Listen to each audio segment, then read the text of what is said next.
मित्रों, हम जानते हैं कि टाइप 2 डायबिटीज़ एक प्रोग्रेसिव डिसऑर्डर है, अर्थात यह अपने आरंभ से और लगातार प्रोग्रेसिव फेज में रहता है, अर्थात लगातार बढ़ता जाता है। आइए हम ये समझते हैं कि टाइप 2 डायबिटीज़ किस प्रकार से उत्पन्न होता है एवं इसकी नेचुरल हिस्ट्री क्या है, अर्थात एक बार होने के बाद यह किस प्रकार से बिहेव करता है, इसका आगे क्या क्या कॉन्सिक्वेंसेस होते हैं। आपने बहुत बार सुना होगा कि यह बताना बहुत मुश्किल है कि पहले अंडा हुआ या पहले मुर्गी। इसी प्रकार डायबिटीज़ में जो डायबिटीज़ को उत्पन्न करने वाले दो पैथोजेनेटिक फैक्टर्स हैं, इंसुलिन डेफिशिएंसी और इंसुलिन रेजिस्टेंस, यह दोनों जो टाइप 2 डायबिटीज़ को बनाते हैं, इन दोनों में कौन पहले उत्पन्न हुआ यह बताना तो बड़ा मुश्किल है। लेकिन किसी जेनेटिकली प्रीडिस्पोज्ड व्यक्ति में जिसमें डायबिटीज़ होने की टाइप 2 डायबिटीज़ होने की संभावना ज़्यादा हो, जब बढ़ती हुई उम्र के कारण से, नंबर 1, बढ़ते हुए वजन के कारण से, फिजिकल इनएक्टिविटी के कारण से, या कुछ ऐसे कारणों से जिनसे इंसुलिन का प्रभाव कम हो रहा हो या इंसुलिन का सिक्रीशन कम हो रहा हो, इनके वजह से इंसुलिन रेजिस्टेंस उत्पन्न होता है। तो माना यह जाता है कि शायद इंसुलिन रेजिस्टेंस वह पहला फैक्टर है जो उत्पन्न हुआ जिसमें इंसुलिन का प्रभाव कम हो जाता है। तो यदि इतनी ग्लूकोज को कंट्रोल करने के लिए शरीर इतना इंसुलिन सिक्रीट कर रही है और यह उस बैलेंस को बनाए हुए है, तो जैसे जैसे शरीर में इंसुलिन रेजिस्टेंस आता है, इंसुलिन का प्रभाव शरीर में कम होने लग जाता है, तो शरीर को इंसुलिन की ज़्यादा मात्रा बनानी पड़ती है। इस प्रकार यह इंसुलिन ज़्यादा बना के शरीर ब्लड ग्लूकोज लेवल को नॉर्मल बनाए रखने में सफल हो जाता है। जैसे जैसे इंसुलिन रेजिस्टेंस और बढ़ता है, शरीर को और ज़्यादा फिर और ज़्यादा इंसुलिन सिक्रीट करना पड़ता है। तो इस प्रकार से जो डायबिटीज़ में जो सबसे पहली इवेंट होती है इंसुलिन रेजिस्टेंस, उसका कंपनसेशन हाइपर इंसुलिनीमिया के द्वारा होता है, अर्थात इंसुलिन का सिक्रीशन बढ़ाकर और ब्लड में इंसुलिन का लेवल बढ़ाकर। तो यदि इस फिगर में मैं आपसे कहूं कि जो इसका लोअर पैनल है उसमें कंसंट्रेट करें, तो लोअर पैनल में ये दिखाया जा रहा है कि ब्लू लाइन से इंसुलिन रेजिस्टेंस किस प्रकार से बढ़ रहा है और रेड लाइन से इंसुलिन सिक्रीशन किस प्रकार से हो रहा है। तो यदि पॉइंट ए पर फोकस करें, ध्यान रखें जो एक वर्टिकल लाइन है 0 पे, उससे काफ़ी समय पहले, मतलब यदि किसी को डायबिटीज़ आज मालूम पड़ी तो यह प्रोसेसेस 10, 15, 20, 25 वर्ष पूर्व आरंभ हो जाते हैं। तब इंसुलिन रेजिस्टेंस बढ़ता है, जिसके कारण से रेड लाइन में अगर आप देखें कि जैसे जैसे इंसुलिन रेजिस्टेंस बढ़ता जा रहा है, इंसुलिन सिक्रीटिंग कैपेसिटी भी बढ़ती जा रही है। तो ए पॉइंट से बी पॉइंट तक जाने में हम देख रहे हैं लगातार उम्र के साथ, हमारी ज्यादतियों के साथ जो हम शरीर के साथ करते हैं, इंसुलिन रेजिस्टेंस बढ़ता है और बॉडी कंपेंसेटरी हाइपर इंसुलिनीमिया करके उस इंसुलिन रेजिस्टेंस को काउंटर करने का प्रयास करती है। और जब तक यह इंसुलिन लेवल बढ़ के और ग्लूकोज लेवल को बनाए रखने में सक्षम रहता है, तब तक ग्लूकोज लेवल हमारा नहीं बढ़ता और पेशेंट ग्लूकोज टेस्टिंग्स में बिल्कुल नॉर्मल मिलता है। यहाँ पर हम समझते हैं जब हम ब्लड शुगर की टेस्टिंग कराते हैं कि हम तो बिल्कुल नॉर्मल चल रहे हैं, लेकिन यह जानना आवश्यक है कि इस फेज़ में हमारा ब्लड ग्लूकोज लेवल नॉर्मल है, लेकिन at the cost of hyperinsulinemia, insulin को ज़्यादा सिक्रीट कराकर। जब तक पैंक्रियाज की बीटा सेल्स में ये कैपेसिटी है कि वह इस इंसुलिन रेजिस्टेंस को हाइपर इंसुलिनीमिया के द्वारा कंपेंसेट कर सकते हैं, तब तक ब्लड ग्लूकोज लेवल्स नॉर्मल रहते हैं। अब हम पॉइंट बी को समझते हैं। यदि आप ऊपर वाले पैनल में देखें तो plasma glucose level A point से बी पॉइंट तक जाने में बिल्कुल एक स्ट्रेट हॉरिजॉन्टल लाइन है, अर्थात वह नॉर्मल बना रहता है। लेकिन लोअर पैनल में देखने पे हम देख रहे हैं कि ए से बी तक इंसुलिन रेजिस्टेंस बढ़ता जा रहा है और उसके साथ साथ ही इंसुलिन सिक्रीशन भी बढ़ता जा रहा है। बी पॉइंट पे वह पॉइंट है जब बॉडी या पैंक्रियाटिक बीटा सेल्स जितना इंसुलिन सिक्रीट कर सकते हैं वह कर चुके मैक्सिमम इंसुलिन सिक्रेटिंग कैपेसिटी पे आ गए। अब यहाँ तक भी उन्होंने ब्लड ग्लूकोज लेवल अपर पैनल में देखें तो उसको मेंटेन कर लिया, लेकिन बीटा सेल्स एक सीमा है जिसके ज़्यादा इंसुलिन सिक्रीट नहीं कर सकते। तो पॉइंट बी के बाद वह वक्त आता है जब इंसुलिन रेजिस्टेंस तो बढ़ रहा है, लेकिन इंसुलिन सिक्रीशन अब बढ़ने की स्थिति में नहीं है, वह हॉरिजॉन्टल हो गया। अब हम समझते हैं कि इस पॉइंट में होता क्या है, जब इंसुलिन सिक्रीटिंग कैपेसिटी उतनी ज़्यादा नहीं रही तब हमारा इंसुलिन सिक्रीशन अपने मैक्सिमम पे है। अब ये ब्लड ग्लूकोज लेवल बढ़ना आरंभ करेगा। यह ब्लड ग्लूकोज लेवल कब बढ़ेगा? सबसे पहले ब्लड ग्लूकोज लेवल उस समय बढ़ेगा जब शरीर को अधिक इंसुलिन की आवश्यकता है। हम जानते हैं कि इंसुलिन सिक्रीशन शरीर में दो प्रकार से होता है। एक 24 आवर्स रहने वाला बेसल इंसुलिन सिक्रीशन, जो कि इंसुलिन की स्मॉलर पल्सेस के द्वारा होता है। यह स्मॉल पल्सेस ऑफ इंसुलिन जो बेसल इंसुलिन सिक्रीशन 24 आवर्स तक चलता है, यह काउंटर रेगुलेटरी हार्मोन्स के द्वारा हो रही कैटाबॉलिज्म को सप्रेस करने के काम आती है। तो small 24 hour basal insulin secretion anti catabolic effect रखता है। और इसके विपरीत जब भोजन के बाद, जब हमारे मील रिलेटेड ग्लूकोज जो हमको मिला, जो इंटेस्टाइन से एब्जॉर्ब होकर ब्लड में पहुंच रहा है, जब हाइपरग्लाइसीमिया आरंभ हुआ, उस ग्लूकोज को सप्रेस करने के लिए हमें एक साथ लार्जर अमाउंट ऑफ इंसुलिन की सिक्रीशन है। तो जब खाना खाया तो इंसुलिन सिक्रीशन एकदम ब्रिस्क बढ़ा, धीरे धीरे नॉर्मल आ गया। तो brisk meal related insulin prandial insulin secretion होता है, इसको हम बोलस इंसुलिन सिक्रीशन या प्रैंडियल इंसुलिन सिक्रीशन कहते हैं। तो इस प्रकार से 24 आवर बेसल इंसुलिन सिक्रीशन की तो कम आवश्यकता है, कम डोज में कम इंसुलिन सिक्रीशन से काम चल जाता है, लेकिन मील रिलेटेड जो बोलस, जब हमें ज़्यादा अमाउंट ऑफ इंसुलिन की आवश्यकता है, वह इस समय से इम्पेयर होने लग जाता है।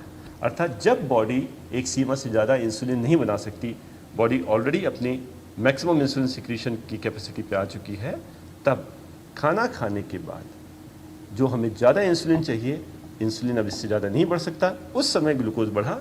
लेकिन थोड़ी देर बाद जैसे ही भोजन डाइजेस्ट हुआ, मील रिलेटेड ग्लूकोज कम हो गया, तब हमारा इंसुलिन सिक्रीशन नॉर्मल आने से और ग्लूकोज लेवल्स दोबारा नॉर्मल आ जाएंगे। तो ध्यान रहे, जब रिलेटिव इंसुलिन डेफिशिएंसी होती है, जब बॉडी एक सीमा से, ये बीटा सेल्स एक सीमा से ज़्यादा इंसुलिन सिक्रीट नहीं कर पाते, मील रिलेटेड ग्लाइसेमिक एक्सकर्शंस सबसे पहले उत्पन्न होते हैं। इसको पहचानने के लिए या तो हम पोस्ट प्रैंडियल खाना खाने के, भोजन आरंभ करने के 2 घंटे बाद ब्लड ग्लूकोज लेवल टेस्ट करें, या कोई स्टिमुलेटेड, कोई हम स्ट्रेस दें पैंक्रियाज को, हम ग्लूकोज लोड दें पैंक्रियाज को, और जिससे ज़्यादा इंसुलिन की आवश्यकता पड़े, जिसको ओरल ग्लूकोज टॉलरेंस टेस्ट कहते हैं।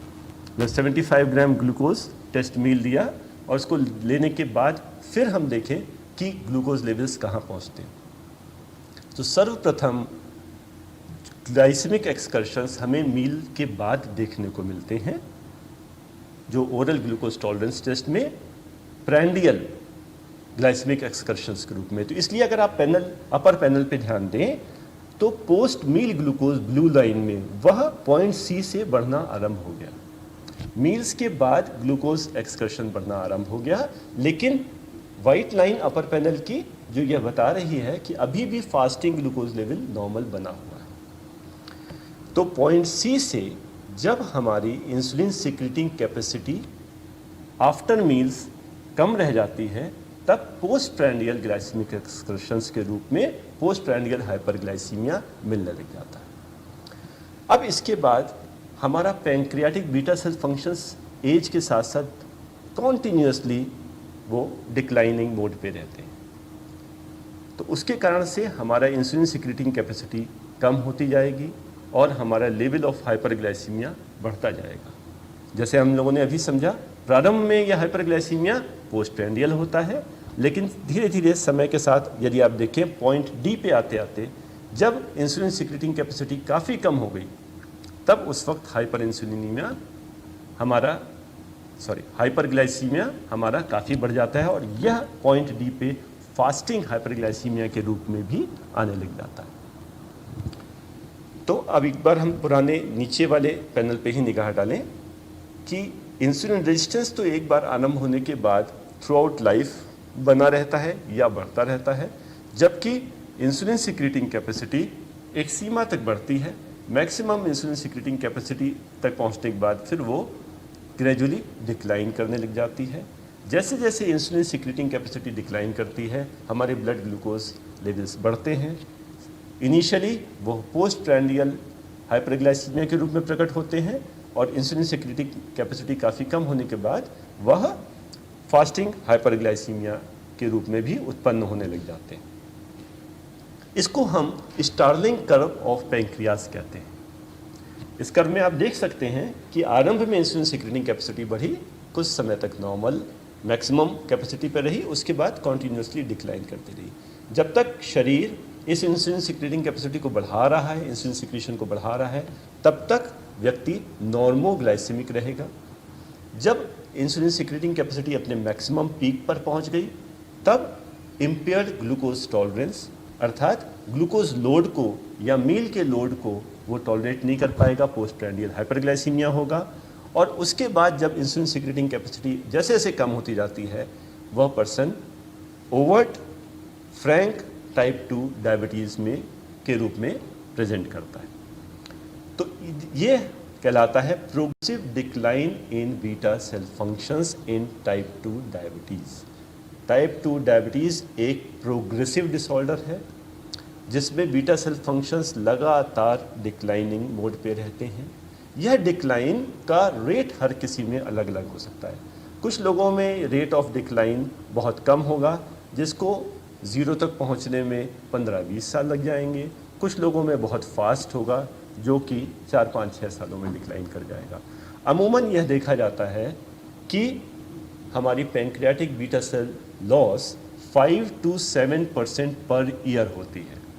यहाँ विशेष बात ध्यान रखने की है, यदि आप इस डायग्राम में ध्यान दें कि 0 पॉइंट वह पॉइंट है जो एक्स एक्सिस पे हम देख रहे हैं, जहाँ पर डायबिटीज़ डायग्नोज हुई। जब डायबिटीज़ डायग्नोज हुई उसके भी काफ़ी पहले, जैसे हम लोगों ने डिस्कस किया, 10-15-20 वर्ष पहले तक इंसुलिन रेजिस्टेंस और इंसुलिन सिक्रीटिंग कैपेसिटी सब काफ़ी अच्छी मात्रा में रहते हैं। तो 100% इंसुलिन सिक्रीटिंग कैपेसिटी से जब हम डिक्लाइन होना शुरू होता है, तब सर्वप्रथम इम्पेयर्ड ग्लूकोज टॉलरेंस आती है, फिर पोस्ट प्रैंडियल हाइपरग्लाइसीमिया आता है। जब तक 50% of maximum insulin secreting capacity से घटते घटते व्यक्ति पहुंच जाता है, तब अधिकतर फास्टिंग हाइपरग्लाइसीमिया या overt type 2 diabetes, Frank type 2 diabetes उत्पन्न होती है। इसका अर्थ हुआ कि जब हमें डायबिटीज़ मालूम पड़ी, फ्रैंक टाइप 2 डायबिटीज़, उस समय हमारी pancreatic beta cells almost 50% dead हो चुकी हैं। तो हम जब डायबिटीज़ मालूम पड़ती है तो वो अर्ली डिटेक्शन ऑफ डायबिटीज़ नहीं है। अगर हम पैंक्रियाटिक बीटा सेल फंक्शंस या इंसुलिन सिक्रीटिंग कैपेसिटी के लिहाज से समझें तो ऑलरेडी पैंक्रियास या बीटा सेल्स 50% डेड हो चुकी हैं। हमें बहुत ही स्ट्रिक्ट कंट्रोल की और आगे के लिए प्रिकॉशंस रखने की आवश्यकता है, क्योंकि इस 50% से आरंभ होके 5 to 7% पर ईयर के हिसाब से जब वो बीटा सेल फंक्शंस ड्रॉप करते हैं, तब टाइप 2 डायबिटीज़ की फेज़ 1 जिसमें 50 से 25%, फेज़ 2 जिसमें 25 से 10-15% और फेज़ 3 जब केवल 10-15% से भी होते होते इंसुलिन ज़ीरो सिक्रीशन तक पहुंच जाती है, almost nil insulin secreting capacity बचती है। वहाँ ये फेज़ 1, फेज़ 2 और फेज़ 3 टाइप 2 डायबिटीज़ की स्टेजेस हैं। फेज़ 3 पहुँचते पहुँचते टाइप 2 डायबिटीज़ एक तरह से इंसुलिन डिपेंडेंट स्टेट में आ जाती है, जब हमारा एक्सोजिनस इंसुलिन के बिना काम नहीं चलता। तो मित्रों, इस प्रकार यदि हम इस पूरी कथा को समराइज़ करें तो अमूमन insulin resistance first inflicting factor तो माना जाता है जो हमारे पैंक्रियास को स्टिमुलेट करता है। पहले ये इंसुलिन रेजिस्टेंस इंसुलिन सिक्रीशन के द्वारा कंपेंसेट कर लिया जाता है हाइपर इंसुलिनीमिया करा के, और ब्लड ग्लूकोज लेवल्स नॉर्मल रहते हैं। एक सीमा के बाद जब इंसुलिन सिक्रीशन नहीं बढ़ पाता तब impaired glucose tolerance post prandial hyperglycaemia के रूप में उत्पन्न होता है। उसके बाद जब इंसुलिन सिक्रीशन घटता जाता है तब एक ओवर्ट टाइप 2 डायबिटीज़ या फास्टिंग हाइपरग्लाइसीमिया उत्पन्न होते हैं। और इसके भी बाद ओवर्ट हाइपरग्लाइसीमिया के साथ पैंक्रियाटिक बीटा सेल फंक्शंस कम होते जाने से ग्रेजुअली हर टाइप 2 डायबिटिक एक इंसुलिन डेफिशिएंट डायबिटीज़ की तरह से बिहेव करने लग जाता है। इसको यदि हम याद रखते हैं कि पैंक्रियाटिक बीटा सेल रिजर्व हमारे लिए बहुत महत्वपूर्ण है, यह एक धरती में पेट्रोलियम रिजर्व के रूप में है कि जितना किफ़ायत से हम उस पेट्रोलियम को यूज़ करेंगे, पेट्रोलियम स्टोर उतना ज़्यादा चलेगा। तो इसी प्रकार से हम जितना किफ़ायत से बॉडी के एंडोजेनस इंसुलिन सिक्रीशन को यूज़ करेंगे, वह insulin capacity beta cell functions उतने लंबे समय तक हमारा काम चलाते रहेंगे। धन्यवाद।